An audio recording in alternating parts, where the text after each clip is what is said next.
All right, friends, welcome back to the episode number 11 of the Xbox Game Pass show. We're back. This is your host, Tom, or Robots, and I'm here with my scarfing down a burrito friend, N7 legend, or Sam. How's it going, buddy? How's that burrito? It's going fantastic, and this burrito is fantastic. So I'm scarfing down some food because I actually just got off of work about 2 hours ago. So didn't have much time to eat, but did have time to play some of the games that we're going to talk about today. Well, you got to do the important stuff first, which is play the games and then eat second, and then just, cram all that stuff in so we can get to the actual important thing, which is the show. So here we are, and we are back with everybody live on Twitch/YouTube at Robots Radio. So look up Robots Radio YouTube or twitch.tv/Robots Radio.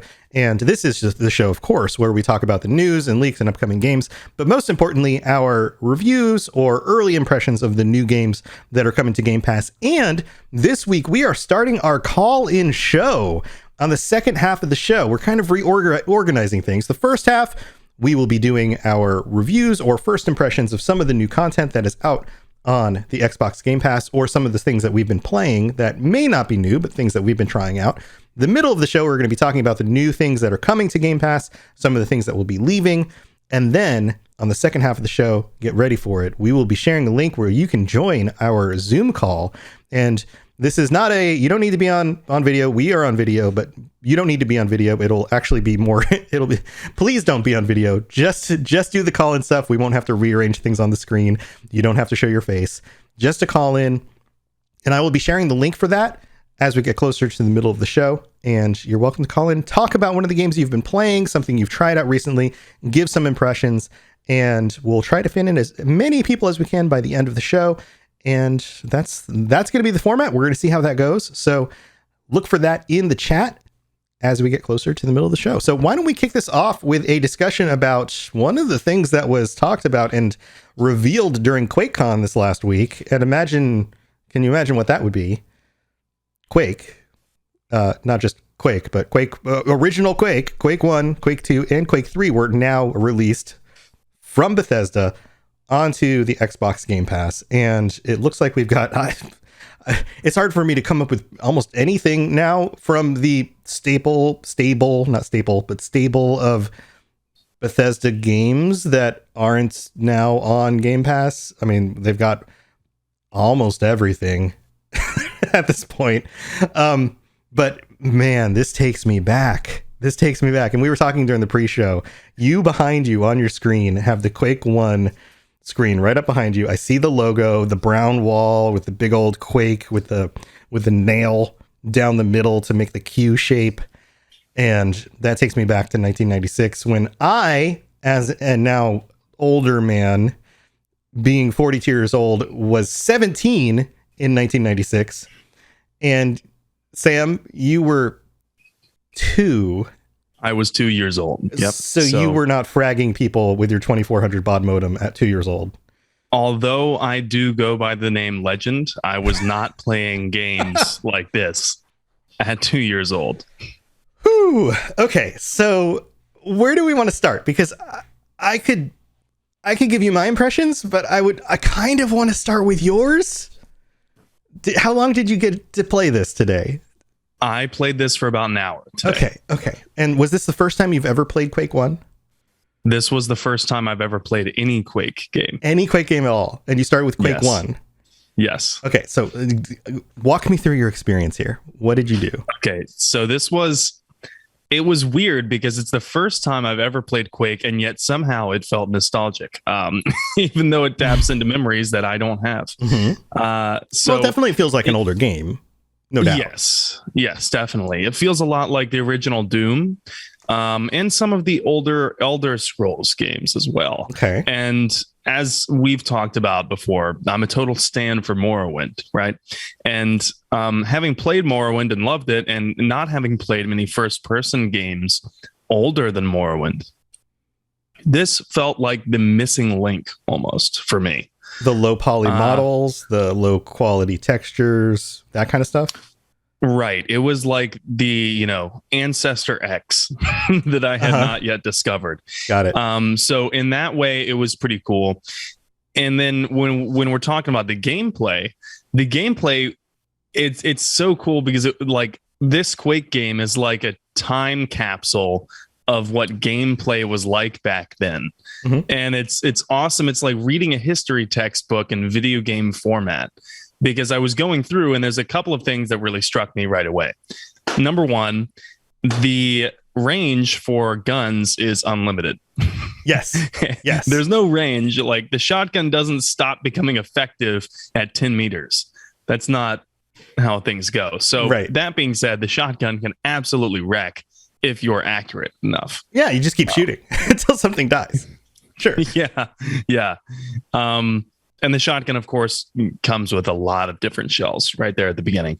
The movement feels a little bit weird. It feels like you're on ice almost, which probably feels much more natural in like an arcade setting or on PC.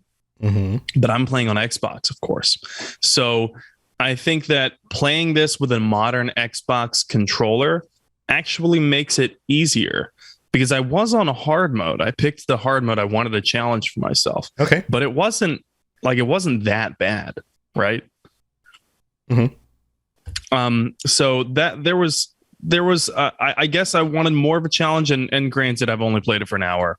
Let me get to the more advanced levels and we'll see. So you went into the hard mode. You did a little jump to get into select hard mode. You get into the first room where there's like 4 paths. There's like left, there's forward, right, and then right. If you pick the first level to go into, right? The menu opens up. Right. You can pick like original first world, second world, third world, and there's like DLC or whatever, right? And then you went into the first world, and then you have like the 3 rooms that you can go in, and you picked the left. I did. Okay. Yep. So you went into world 1-1 of the first. So you went very sequential. Okay. So you went into world 1-1 basically. Okay. So I know absolutely exactly where you are. Okay. And then you went into that. So how did that feel going through? Like, how far into that did you get? Oh, I finished it. Okay. So I finished world 1-1. And did you get to 1-2? Did you have 1-3? I'm in the middle of 1-2 right now. Okay. But in 1-1, so as you know, I'm a completionist gamer. And in 1-1, toward the end of it, I picked up the biosuit. And I was like, oh, what does this do? It's got to be like, and then like it expired and it ran out of air.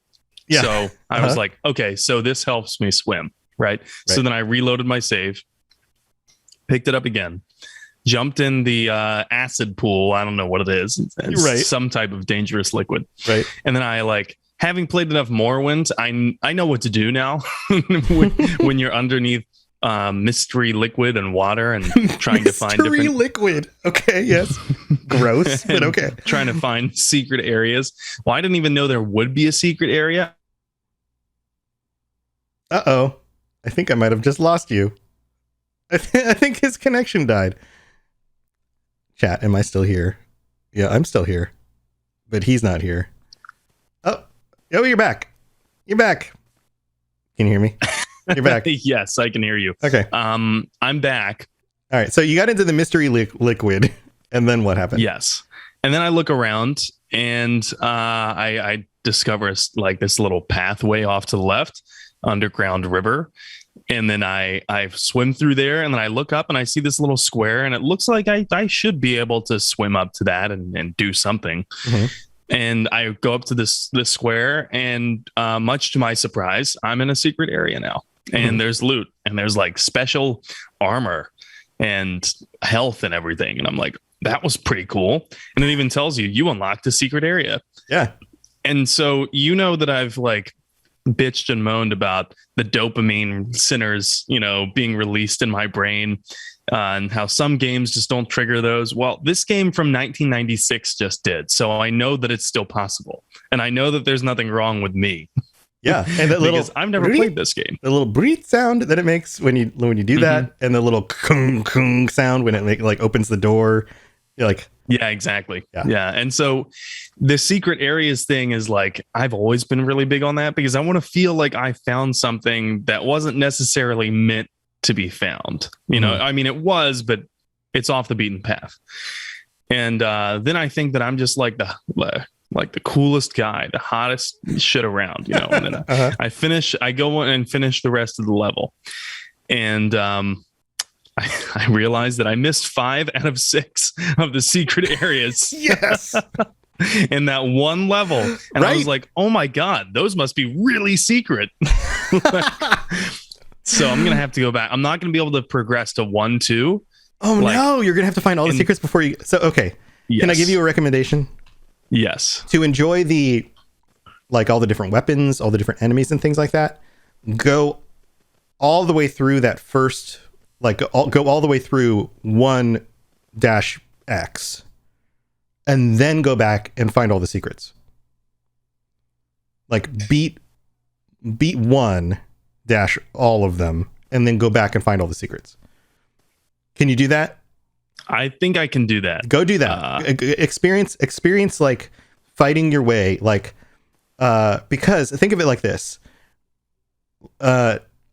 Explore the layouts, explore the map layouts, explore the enemies, explore the different weapons, explore finding all of that, explore learning the different kinds of techniques they used for map design, all of that stuff first, and the difficulty of getting through those levels and how that difficulty ramps up slowly. Learn all of that first. And then go back once you've gotten through that growth, and then go back and try to find all the extra stuff, because it's going to take you a while to find all the extra stuff. I think, I was worried about that. I was like, I have like an OCD about completionism almost, and it's like I was like, I feel like if I don't allow myself to pass through to the next world and complete it until I get all of the secret areas, I'm quite likely never going to finish this game. Yeah. You're never going to, and that's the way that they knew most of the players would play through it, is that most people were going to beat a level and go, oh, I missed X amount of secret areas. I didn't realize that they were missing this many secret areas. And then they would go through a second playthrough, and then they look more carefully, because most people just want to shoot the enemies and get through the level. And then they would go, oh, there was another secret area I missed. And then they're going to go back and find it. Now, this game is so do you have more you want to share? Because there's definitely things that I want to share about this, but I don't want to step on your toes. There was just a couple of other points that I wanted to bring up. I mean, yeah, it's a nice retro throwback. It's exactly like it was, I imagine. The frame rate and the play is surprisingly smooth, so I'll hold off on how many pizza slices I'm going to give it for now until we get to kind of the end of talking about it. Okay. But so from my perspective, it actually, I mean, it's really well done. Quake 1 is really well done as a re-release. Like, it's very solid. It plays 100% like I remember it playing, except now you can use a mouse and a keyboard, which you originally couldn't. This was a PC release only. Originally, you had to use a keyboard to play. No mouse look. That was modded in later. So imagine using a mouse to move and another mouse buttons to look up or down or left or right, and like spacebar to jump and another button to shoot. That would make sense with the movement. Imagine that's in the game. Because mouse look hadn't been invented yet.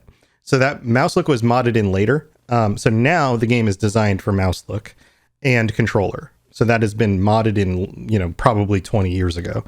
But it plays very much like it used to. The levels are identical. Like, or if they've changed it at all over the years, it's not substantial enough that it like triggered anything in my mind. Everything worked really well. I looked through all the settings. I raised the resolution. I played it on my Xbox, and I also played it on my PC. Worked great on both. Everything's great. It was like a time capsule for me. The sound effects. I mean, I played this game a ton. I was a teenager. I was in my, junior, senior years of high school playing this game. I played this game online. I loaded mods. I played mods on this game online with my laggy internet connection. I spent so much time in this game. The sound effects, the way the sound effects sound, like triggered like memories, like old memories in my mind. I have these levels memorized. I could play through them probably with a blindfold. Um, I still have a harder time playing shooters with a controller than I do a mouse and keyboard. But when I first played on the Xbox, I got 3 or 4 levels in and then put the controller down because I wanted to show my son the games, and we were out in the living room. And then I came in and loaded it up on my computer and on my PC and then played through it here. On the PC, I wasn't worried about going through and, you know, opening up all the secrets. I just wanted to kind of burn through the levels and get a little bit further in. And absolutely I just blew through stuff. Like, it's just like dancing around the enemies, just like blowing everything up, opening, like, go open this door, go over here, go open this door, collect this thing, go open it, you know, get the key for this, open this, open, like just open. In, I don't know, 30, 45 minutes, like you played for an hour and kind of tooled around in that first level. I was like 4 levels in. Like each level, I was like 8 minutes, next level, 8 minutes, next level. 8 minutes. I was just boom, boom, boom, boom. One to the next. We've got a battle-hardened veteran over here. Yeah, dude, like I'm telling you, I spent so much time playing through this game. This is one of the few games that, like, being a poor teenager, I spent my own hard-earned money on the expansions and then worked my way through the expansions. And this was playing with a keyboard that didn't have mouse look. And I would like fight the controls in order to play the expansions, which were hard. These games were hard, and they kicked my butt back then. And now I've got mouse look, and I've got, like, you know, years of experience. And I'm sure in my 20s I had way better reaction time than I do now. But still, like, dancing around these things, killing everything. It was great. It was a wonderful experience to be able to jump back in this game. And it's so funny that the timing, right? Because we just spoke with Lotus on the last episode, and he said if there was one Bethesda game that he would want on Game Pass, it was Quake. Yeah. And the graphics are old. You know, everything looks old. The textures are low res. But the thing that holds up, there's a few things that hold up. The gameplay holds up. Like the targeting a thing, the shooting at it, the different weapons, and that's why I want you to get a little bit further. When you try out the different weapons, the blast radius on that rocket launcher is amazing. You can still target the feet of anything and just blow things up. You know, target the wall next to it, blow it up. It doesn't have to hit the thing; it just has to hit near it, blows it up. The design, the balance of each of the different weapons, the level design, the dopamine triggers of finding the secret thing, of getting a collectible, of not really a collectible, but getting like a power up right at the right time before you run into a part of the map where all the stuff closes and all of a sudden a bunch of monsters come out at you, but you've got your 4x damage and you blow all their heads off. You know, like these guys, by the time they got to Quake, by the time id Software got to Quake, they had designed Wolfenstein 3D, Doom, multiple re-releases of Doom, Doom 2, the re-releases of Doom 2 and the expansions, all of that stuff. And here they were designing Quake, and it was the first game that actually was built in a 3D engine that they could design with like verticality, you know, 3-dimensional objects, all of that stuff. And this was a masterclass from them in 1996 to everyone else in the industry of how to build a shooter. This was it. This was the Call of Duty of the time. This was the game that inspired Half-Life. This was the game that inspired like everyone else. This was the base code that Call of Duty used for their multiplayer code for the next, I don't know, 12 years or something. This was the base code that Half-Life and Half-Life 2 used for most of their stuff. Like I don't know how many, like Counter-Strike still uses bits of code from Quake 1.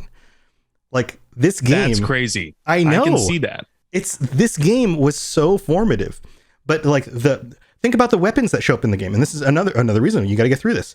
They have shotguns, and the shotguns do more damage up close, but can still hit things at a distance. The double shotgun.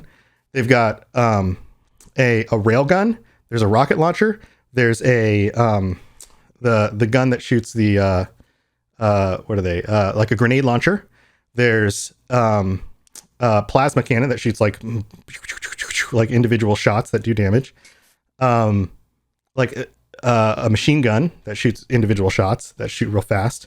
Like basically the staple artillery of, you know, any modern shooter has some combination of those types of guns, unless it's like a modern military shooter and has to stick by modern weapon types. But if it's a fantasy type shooter, like sci-fi type shooter, it has some of those weapons, like the railgun is the sniper. Like there's some sort of rocket cannon. There's some sort of like all of the stuff that they do in Quake. Everyone just has been remaking that for 30 years now, almost. Yeah. This is proto Halo. Yes. This is Halo before. Like, all they did in Halo is they remade Quake, and then they made it multiplayer, and they made it with vehicles and work better on a console. That's what they did. That's why Halo worked, is because Quake happened. Like, this is all of that. And I don't know. Play through it. I think you're going to see like the level design. Some of the level design in Quake is actually better than some of the single player level design in Halo 1. And it legitimately is. It just legitimately is. So I mean, it clearly gets the way that they repackaged it also works 100% out of the box. It absolutely works. So it clearly gets an 8 out of 8 for me. It is an older game, so it looks like an older game, but they did the job to bring it to a system the way it should. It 100% works. So that's where I stand with it. You know that I'm pretty hard to impress, and I'm often the German judge on this show when we're awarding pizza slices. But I am going to give this game an 8 out of 8. All right, cool. Well, I can't wait to talk to you next time about some of the other levels, and I'd really like to hear you try to play some of the like expansion content. I just downloaded some of the expansion content because I think it's free. Like I noticed in the add-ons section. Well, there's like the Quake 64. Don't play that. Oh, that's, okay. That's not really like that. It just looks weird. It's basically the same content, just designed for the what was it? The Nintendo 64. Don't play that. Just when you go to choose your levels and it gives you like the list of just like text levels, go down like to the 4th one. Start at like the 4th or 5th one. The 6th one is brand new content. I haven't tried that yet. That's actually new. But go to there's like the first 3 are the ones that came with the base game, and then there's the 4th and the 5th one, which have different names, like Dissolution of Eternity or something like that. I noticed that. Yeah. Go try those 2. Those are the last 2 that were added on later as like you had to buy them. Yeah, you had to go to a physical store at the mall, and you had to buy a box that was the size of like a cereal box. EB Games. Yeah. No, it wasn't EB Games yet. It was a place called like Babbage's, which was named after a math scientist. Yes. Yeah. Charles Babbage. But anyway, so absolutely great. Well done. Quake 2 and Quake 3 are out also. I'm not going to take so long to describe this. Quake 1 is like this gothic world with like guns for some reason, and these like crazy monsters that go "Roar!" and they look like humans that chase after you and shoot at you and stuff. And then there's other kinds of monsters and things too. Quake 2 is like a sci-fi kind of setting with similar weapons. That barely ran on my PC back when I played it when it first came out. I borrowed it from a friend, had to borrow the discs, loaded it into my PC. It barely ran at like, I don't know, 12 frames per second or something. I somehow got through it, but it was a really rough experience back in the day. But I didn't like it as much as original Quake, even though it ran poorly. I still wouldn't have liked it as much. That I didn't actually load up again. I haven't loaded that up again because recently I did load up a version of that again with RTX settings enabled in order to see what the lighting looked like with ray tracing on my system. And it actually looks really cool. I mean, again, it's old graphics, but with actual ray tracing, you can see like shadows cast on stuff. And like when you shoot a rocket launcher down like a hallway, the glow of the rocket launcher goes down the hallway and like lights up the enemies and the windows and the walls and things as it travels. And then the explosion kind of like the lighting shows up. It's actually really cool. The menus and things all look old and stuff, but it works totally fine. I'm guessing this is the same exact kind of release as that, maybe with or without the RTX. I don't know if that's included in this release or not, so I don't have any info on that yet because I haven't really looked at it. But I did load up Quake 3 because that's the one that I was least familiar with. The Quake 3 on this one is actually the least updated, which is funny because probably Quake 1 needed the most work in order to get it to look seamless. Quake 3, like my system was like, "Ugh, what are you doing?" And then it loaded up at like 640 by 400 resolution. And it looked like, and on a screen the size of mine, like you have to put yourself in the mindset of what the screens were like pre 2000. You know, like these were like 800 by 600 screens, maybe 1024 by 768 screens, the size of like, I don't know, they were like 12-inch, 16-inch screens, monitors. You know, they weren't big. This thing's like super big and blurry, and it took a while to get like the settings to look okay, but I still couldn't make it full screen. Widescreen definitely doesn't work. None of the resolutions you would normally choose are selectable anywhere. You probably have to go in the INI file to edit it or get a mod to make it look right. It all looks super weird and wacky. But once you get through that, you kind of get it working. You deal with the weird resolutions. You can actually open it up. And if you don't know, Quake 3 was designed as an online multiplayer game that you could play locally with bots if you wanted to just fight the bots. So I loaded it up, went online, searched for servers. You get a text server list. This was the old way that you joined servers. There was no auto matching. There was none of that stuff. Server list with filters. And you could sort by like ping. And guess what? There were local servers running. And I was like, this one's a capture the flag, because I can tell in the big long string of text that it was like CTF/4 out of 16. And like, oh, there's 4 people on right now out of 16 total. And like, you can just tell in all the text. And I logged in, and then it was like, oh, you need to download the little details of this server that you don't have on your current system. That's going to be 32 megabytes, but you're only going to be able to download from this server at 400 kilobytes per second. Because that's how the servers were designed back in the day, because they had like upload limits, because servers back in 1999 when this was released. So I had to sit around for like 5 minutes waiting for 32 megabytes to download on my half a gigabyte connection. This is the authentic gaming experience. I was given the authentic gaming experience that I was going through back when I was in college. This was my go-to game on a stressful day in college when I would go back to my dorm room. And I even had one of my good friends would come by my dorm on stressful days, and he was like, "Hey man, can I just blow stuff up in Quake?" And I was like, "Yeah, go for it." And he'd sit down on my computer because he didn't have a PC of his own to play it on. But yeah, that was my college experience. So yes, this again is very authentic to the original, and it still works. And I ended up on a server where it was me and a bot against 2 other bots playing Capture the Flag, because there were other people on the server, but they were all spectators. Why? I don't know. But you know what? Who's watching? You want to know what happened? I kicked those bots' butts. I did. That's 10-3. Take that, bots. Like, who's watching? It's like, it makes me think like, I don't know. It makes me think of like, do you remember the old Madden games where it was an option where, I don't know if it's still an option, but you can set up a game between 2 teams and then not play. Just have the computer play it against each other. Yeah, you totally could do that. You just spectate. Yeah. Because I was in 10-3 against bots, because it's bots. Well, on a Capture the Flag game, you can't be everywhere all at the same time. So sometimes they can get to the flag and they can outrun you back to their base because you happen to be in a part of the map that you couldn't get around to. So there are instances where you can't stop them. You just can't get to the spot you have to stop them. And your other bot just isn't something. There's only 2 of 2 on a map that's too big to cover the whole thing. That's why they got 3 points. So I'm sorry. I can't be everywhere at once, but I still got it. I felt pretty good about it. I think Quake 1 has multiplayer, right? Yeah. So we could play that. And maybe even modded servers. We need to find a rune server. That was my favorite. You run around, and it was modded with runes, and every rune gave you a different special power. Those nice. are awesome. I'm all about that. Yeah, man. And those who are listening might be interested to know, if you have an Xbox One or Xbox Series X, but you don't have, or S, but you don't have a PC, you do not have access to Quake 2 or 3 through Game Pass. That is reserved for PC. Yeah, because they don't seem like they're updated the same way Quake 1 is. So who knows? Right. Maybe they'll update them. We'll see. All right, I've done enough yammering. What else did you play?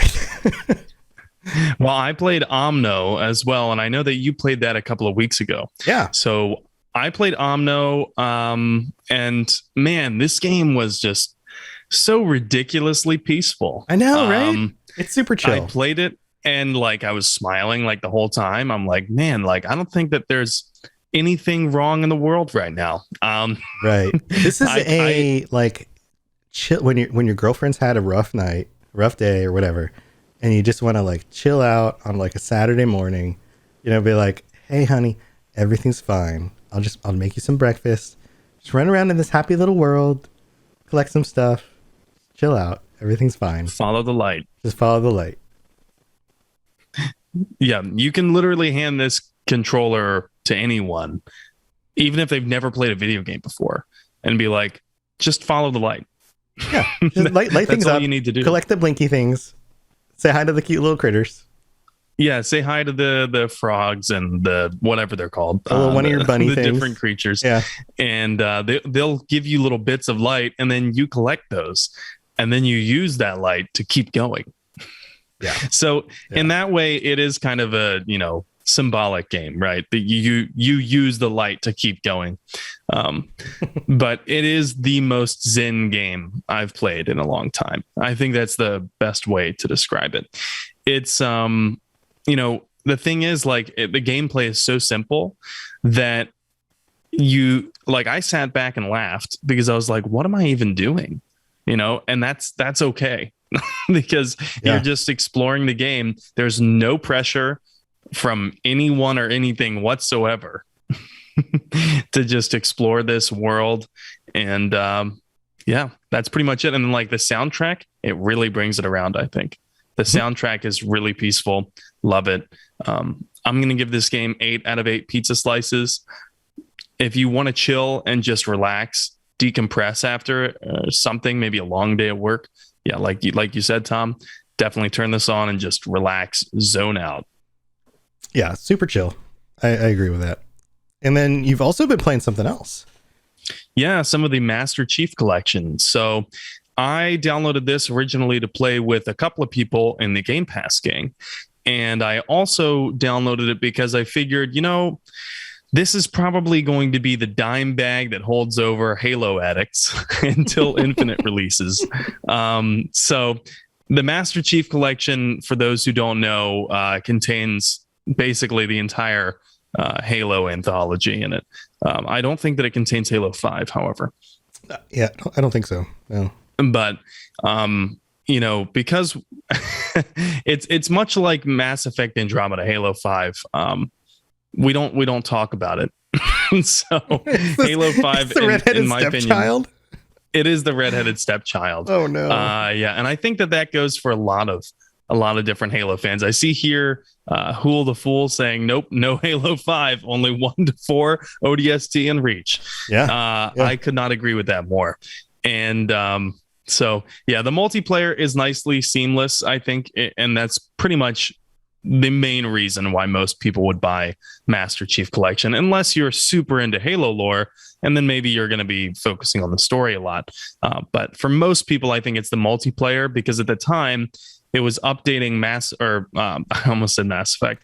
It was updating Halo 1, 2, 3, 4, all of those multiplayers. It was updating them to the current generation and providing a seamless multiplayer experience where people could select from the same menus which game you wanted to play, which playlists, and with which kind of people. So that's a really nice feature about it. And for me, it was like Quake was for you, because I remember how totally boss it was staying up all night playing Halo with my buddies. We'd create these massive, elaborate levels in the Forge mode in Halo 3. Mm-hmm. I think that's when it was introduced. We'd create these massive, elaborate, battlefields like that. And sometimes it wasn't even to have a custom game with a ton of people. It was just for me and one other person, just for us to mess around and have fun. Sure. And so the Master Chief Collection in that respect awakens the same level of nostalgia. If you have those memories of staying up all night playing Halo with your buddies, and you want to relive that, and you all have Game Pass, just download the Master Chief Collection. I think that's probably the best way to go. I'm going to give this an 8 out of 8 pizza slices, especially for being on Game Pass, because I'm not that hardcore of a Halo fan, and I don't have enough expertise in Halo to point out too much that's wrong with it, if that makes sense. Yeah, and I know it's some enough of the to feed the need, do, right? Yeah, it's enough to feed the need. And I know that some of the hardcore Halo fans are going to listen to this and go, how could you ever recommend Master Chief Collection? Yeah, but there's always going to be those guys out there for everything ever. So you're never going to make everybody happy. No. But if you just want to hop in some games and have some fun with some friends, it's going to do the job. Yeah. And it's, Halo is one of those games where for me and my friends, we always had fun playing it online. I never got mad. Like, never got like, I don't know many people who rage at Halo online. If you do, take a chill pill. Right. Go back to Call of Duty, maybe. Right. Yeah, I hear you. All right. Well, here's the thing. We're going to move on to the middle of the show, and then we're going to talk about some of the stuff that's leaving, some of the stuff that's coming. And then right after that, we will be opening it up, the show, for your calls. So here's the link. I'm sharing it right now in the Twitch and YouTube chats. So if you click that right now, you will go into the waiting room. And then when we get to that part of the show, I will let you in. So go ahead and get into that waiting list if you would like to join us and talk about something that you've played recently and some of your thoughts on that. And so feel free to come join us in the waiting room. All right, let's move on to the middle of the show.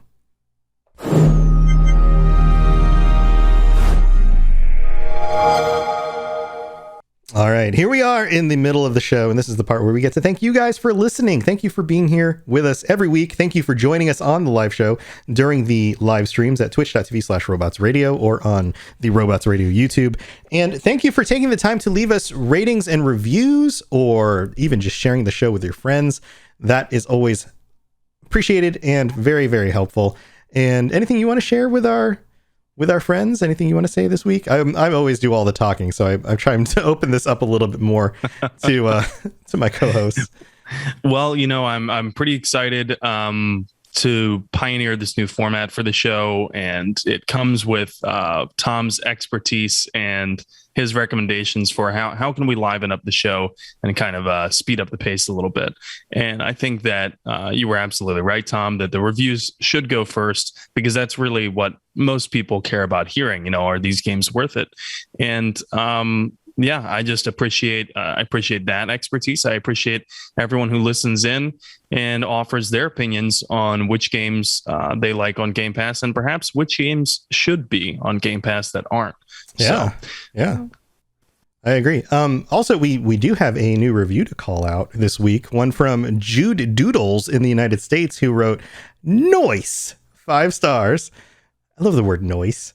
It always makes me think of the Beastie Boys. I love the Beastie Boys. I don't know if you can tell by the intro music. I love the Beastie Boys. Noise is like one of the things that you just want to shout every so often. Jude Doodles writes, "Very nice podcast to keep you updated on the freshest of sweet gameage coming to Xbox Game Pass. Also, the hosts are very handsome." Thank you, Jude Doodles. Nice. Noise. I don't think I've ever gotten a review that has called me out as handsome before, but I very much appreciate that. And I'm going to go brag about that to my wife. So, noise. All right, let's move on with the rest of the show.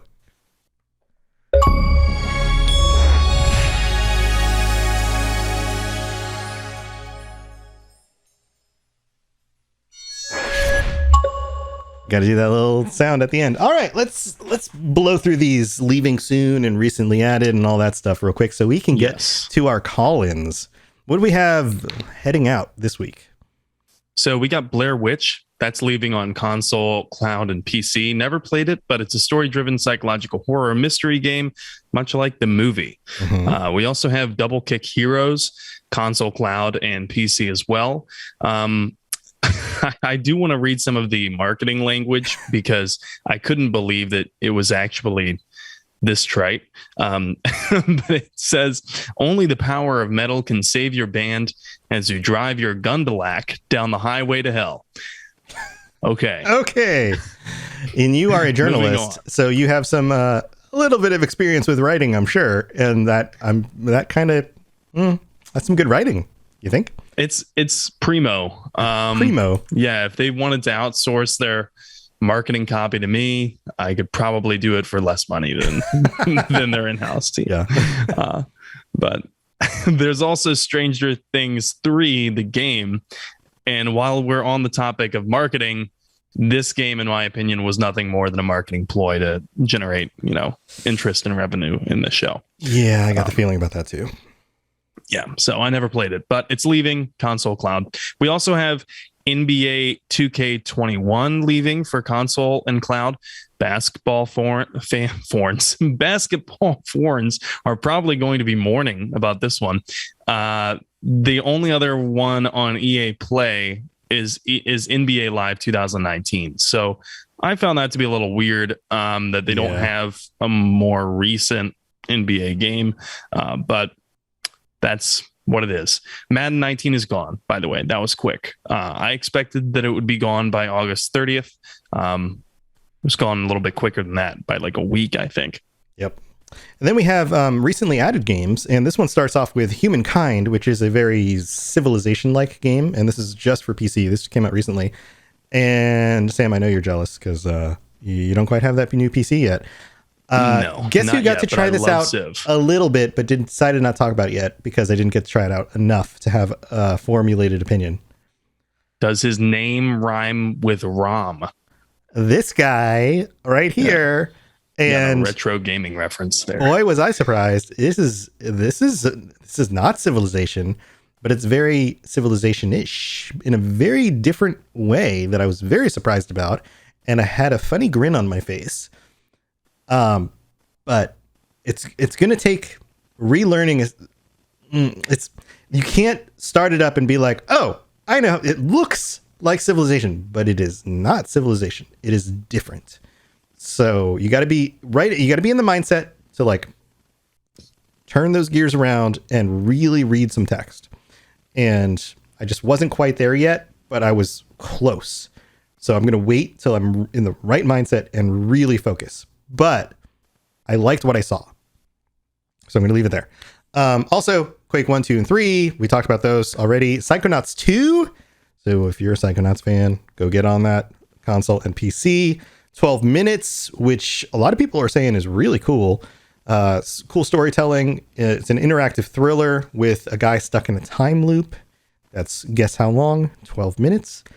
It's kind of a look down view of a room, and there's voice acting by James McAvoy, Daisy Ridley, and Willem Dafoe. And then Recompile, which is a 3D Metroidvania-inspired hacking adventure set in the mainframe. This one's got like a bunch of bright, shiny colors and like sparkly bits. That's the sounds of the sparkly bits. That checks out, given the art style. Mm-hmm. So what do we have coming soon? Well, we have one that I was very intrigued by. It's called Myst. And this is an old game. Yeah, man. There's a new version of an old game. It's coming Thursday, which is August 26th, if you're listening to this after the fact. And it's coming console and PC. So this is a new version of a game that's been remade a few times. And I believe the first version was created in 1991. And it was also the same name. It was called Myst. Yep. And it looks like this game largely retains its core as a puzzle, text-based, discover the story is a trail of crumbs type of choose your own adventure game. You want to know why this game was so cool back in the day? Back in 1991? Is it something very gimmicky? Kinda. All right. So back in 1991, monitors had been released that could do 256 colors. And Myst was released on CD, which means that it could hold JPEGs that could do images with 256 colors or more. And so this game actually had like full color images of like places you could go and click on things to explore what was in those locations. So it was really pretty compared to what computer games looked like before this. Yeah, and you can tell. That's you can what tell even Myst with the new was. graphics. Yeah. It was all about just like, oh, that place actually looks like a real place. That's a forest. That's a mountain. Like, it was like, I can actually see what this is now. That's what original Myst was. It was a bunch of pictures that you could click on, and people thought it was amazing. I will definitely download this when it comes out in just a couple of days, because it kind of looks amazing to me, and maybe the same vein as Quake was for me. So, yeah. So I think I'll like it. The new one, I'm sure, is way different than like the original 1991 one was. And I might be wrong. It might have been that we had 256 color monitors, and this was like the first time we had like a million color monitors, and this is the first time we actually had like actual, 640 by 400 images at a million colors or something that could actually look like a real photo. But yeah, it was like, holy moly, this looks like a real image. And then you could have like, oh, okay, maybe it's a picture of a room, but there's like, you click on the drawer and the drawer goes and animates open, and it's like, whoop, you found a picture inside the drawer. And it was like the first game that could do that. And it made you feel like, oh, I might be in a real place. That's probably one of the first steps that gaming took away from the Dungeons and Dragons model of using your imagination. Yep. Right. Yeah. Into the realm of, here's your scene handed to you on a silver platter. Yeah, absolutely. So we also have a few other games coming soonish. You want to go over those? We do. We have Origami, which we mentioned last week. That's coming September 16th to console. We have Limnus Gate. That's coming September 28th to console and PC. And of course, we have Back for Blood coming October 11th to console and PC. I still think this is going to be good. They got some people were skeptical with the beta. Betas are never perfect. I still feel like this is going to be enjoyable. I think I'm going to play the heck out of this one. So, all right, let's open up the call line. We've got one person in right now. If you'd like to join us, I'm going to share the link again. But for right now, we're gonna let Hool the Fool in. Come on in, Hool the Fool. You're welcome to join us. Don't turn on your video. Let me hide non-participants so it doesn't mess up the screen too much. Hool the Fool, can you hear us? Yeah, I can hear you. Can you hear me? All right. Welcome to the show. Welcome to the Xbox Game Pass show. How's it going, buddy? Yeah, it's going good. How are you guys? Good. Hey, you are our first call-in person, member. No, not member. Sam's been bugging me for the past little bit anyways to come be the first one, so I thought I would be it. You're the first one. You get the honors of being the first one. What do you want to talk about? What game are we talking about today? So I'll go with the one that I just completed on my stream. I'll go with Crackdown 3. Crackdown 3. Oh man, that one is, I'm sure that one was highly panned. Is that the right phrase? Yeah, it was. I remember when it first came out, I was a huge fan of Crackdown 2 back on the 360. I remember playing that all the time when I was in high school and all that stuff. So then when I saw Crackdown 3, I'm like, oh, this is going to be awesome. And then I remember I played it for probably like 5 hours when it first came out. And I'm like, this is not good. Now you'll have to forgive me because I'm a total neophyte about this. I don't know really anything about Crackdown. So if you were going to tell me within, like just a few words what Crackdown's about, what would you say? Superheroes mixed with Saints Row. So gotcha. You pretty much guns, explosive, driving. You can jump super high. You can fly later on in the game pretty much. So pretty much you're a superhero, but you're a cop pretty much.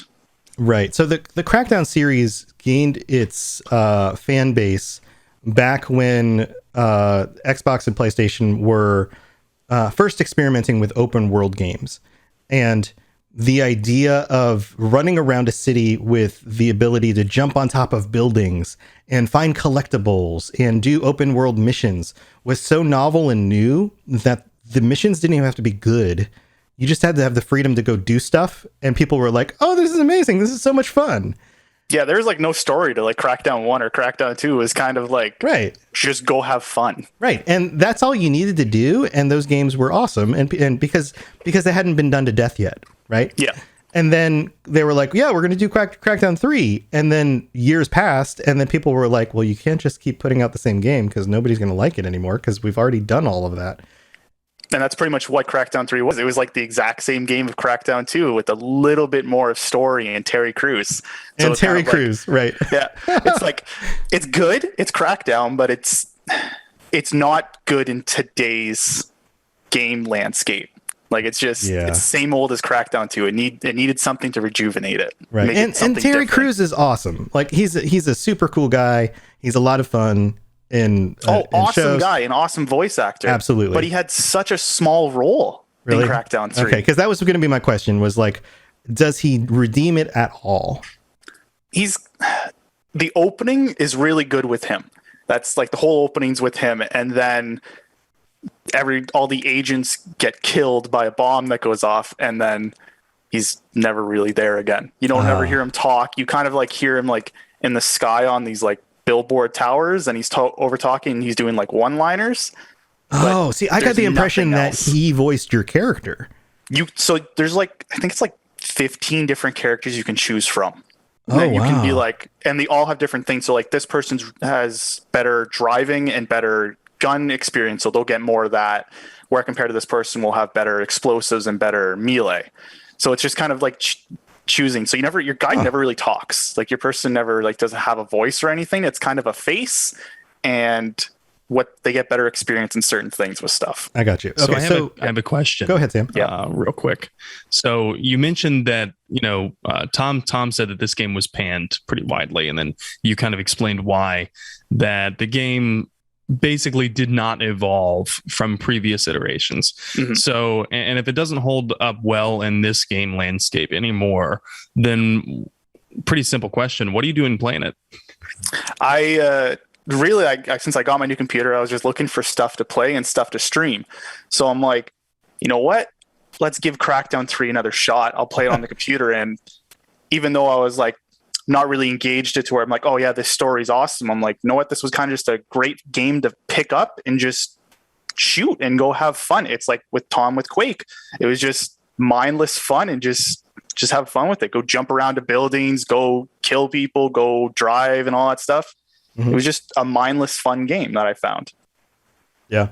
So one of the other things that was promised early on with Crackdown 3 was destructibility. That was one of the big things they talked about, was like, oh, this is going to be bigger than the other ones. You'll be able to destroy all sorts of stuff because of remember the whole, like, we're going to compute physics in the cloud and all of that Microsoft talk. Azure servers and all that stuff. Like all that early talk. Then they backpedaled and never talked about that ever again. It was okay. So destructibility, is that a thing? So in the campaign, no, there's no destructibility. There's no buildings you can collapse and all that stuff. In the multiplayer, there's a multiplayer mode you can go into that it's like you and I think it's you and someone else versus 2 other people, and you see who can destroy the city more.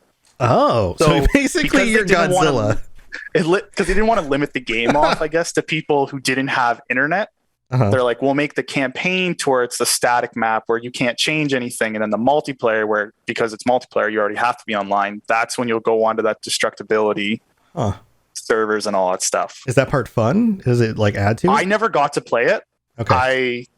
I'm like, I don't really feel like playing that mode. I'm like, that's not really for me. If I wanted a game like that, I would go play like Red Faction or something. Yeah, because I loved the Red Faction games. But again, another series that it was a time and place. If they were to do Red Faction, the one that was on Mars with all the destructibility. The Red Faction Guerrilla. If they were to do that again today, I don't know that I would enjoy it the same way. Yeah, I don't think it would, like, it wouldn't matter, like, hit the same way as you would. Like, before there was never games like that where you're like, oh, I'm having so much fun. Like, look at this, I can destroy this bridge. Yeah. Now it's like, this is kind of, a lot of games are like this. There's nothing really like making it special anymore. Right. We've done this already. It was novel when it happened. I already played 40, 50, 60, 100 hours or whatever I put into that.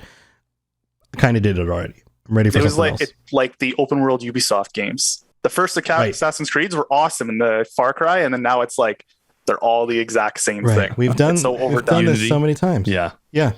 It's the difference between something being done to the point where it becomes a gimmick and something that really does have like lasting value. Like a good story is never going to get old. Good repetitive gameplay, like a really good combat system is always going to be fun. A really good matchmaking service is always going to be good. Yeah, there are certain things that you can always rely on, but there are other things that just kind of age. I don't know. Like looking back, probably in like a couple years from now, we'll be looking back going, man, why did every game have a battle royale mode? Why was that the big thing? Oh yeah. I'm asking that question now. Yeah. Halo's having a battle royale, supposedly. Don't get me wrong. I really loved some of the early parts of Warzone. I think that it's destroyed now, but I liked the early parts of Warzone. I liked Blackout. But these trends in gaming, this one was one that got old for me very quick, especially with the battle royale modes where you can build like Fortnite. So yeah, I get you. I get you there. So you played the heck out of Crackdown 3. Yeah, it took me 2 days from start to finish on stream. I did the whole thing. Wow. What's next on the Game Pass palette for you? Right now, I'm actually going to do Psychonauts 2. I never played Psychonauts 1, but I have a control download on the computer, and starting tomorrow on my stream, I'm going to play from start to finish on it and give my first reactions to it and all that. Cool, man. Well, good luck. We'll look forward to hearing more about that on a future episode. I'm sure you'll come back. Let us know. Yeah, I'll probably be here next Sunday to give you the same thing. Awesome. So what is your final rating for Crackdown? I would give it 5 out of 8 pizza slices. 5 out of 8. Okay. It's good just to pick up when you're just looking for mindless fun, but it doesn't retain you in a way that you're going to think about it going, man, I really want to replay that game for the story and all that stuff. Mm-hmm. Yeah, that sounds like as soon as I beat it, I uninstalled it and I'm just like, don't really want to play it again anymore. Yeah, sounds fair. All right. Hey, why don't you shout out your stream while you're here? So you guys can see me at twitch.tv/Hoole the Fool. So HOULE the Fool. My Twitter's the same thing. I think so is my Instagram and all that. Anytime I'm posting something, you can find me on that. Awesome, Hoole. Well, thanks for joining us, and we'll see you next week if you come back. Awesome. Thanks for having me, guys. All right. See ya. Bye. All right. Well, that was our call-in for the week. If you'd like to join us next week, then just come hang out with us for the live show, twitch.tv/robotsradio, or join us on our YouTube stream, which happens simultaneously with our Twitch stream. You just search Robots Radio YouTube, and that'll come right up. And Sam, I think that does it for today. You got anything else you want to share? Indeed, it does. I'm sorry that we had to postpone this episode, but work has been crazy for me lately. And so very looking forward to the next episode where we're going to review some more games, and hopefully we can play some Quake together online or some cool. Master Chief. I don't know how much of a Halo fan you are, but Master Chief Collection has some nice multiplayer offerings for that, and I know that we have some viewers who've been wanting to play with me, and I know that we could all join in, Combat Vet Gaming being one of them. So yeah, I'm looking forward to playing more games with the community, and until then, you can catch me on my own Twitch channel. That's twitch.tv/N7TheLegend, and on Twitter, same handle, N7TheLegend. Awesome. Yeah. And anytime you guys are setting up any gameplay stuff on the Xbox Game Pass,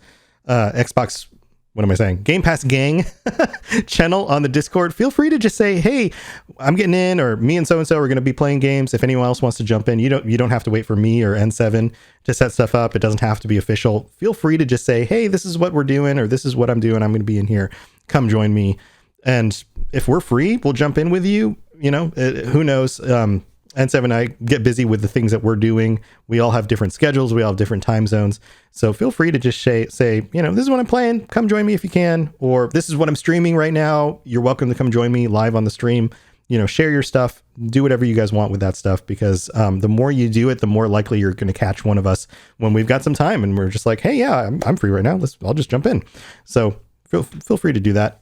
You're welcome to catch me on Twitter as well at robots_radio and robotsradio.net for all the different podcasts and things I do. I, of course, have all the different lore casts. So if you're into everything from Mass Effect, which Sam and I do, to Fallout or Elder Scrolls or Cyberpunk or The Witcher, any of those other lorecast shows, and you want to dig into any of that stuff, then check out those shows or anything else on the Robots Radio Network. We have lots of different shows, lots of shows that show up in the top 200 video game podcasts regularly. So a whole bunch of awesome stuff. And we'd love to have you on the Discord, so come hang out with us. But that's what we got going on. We'll see you guys next week, and thanks for being here. All right, everybody. See you later.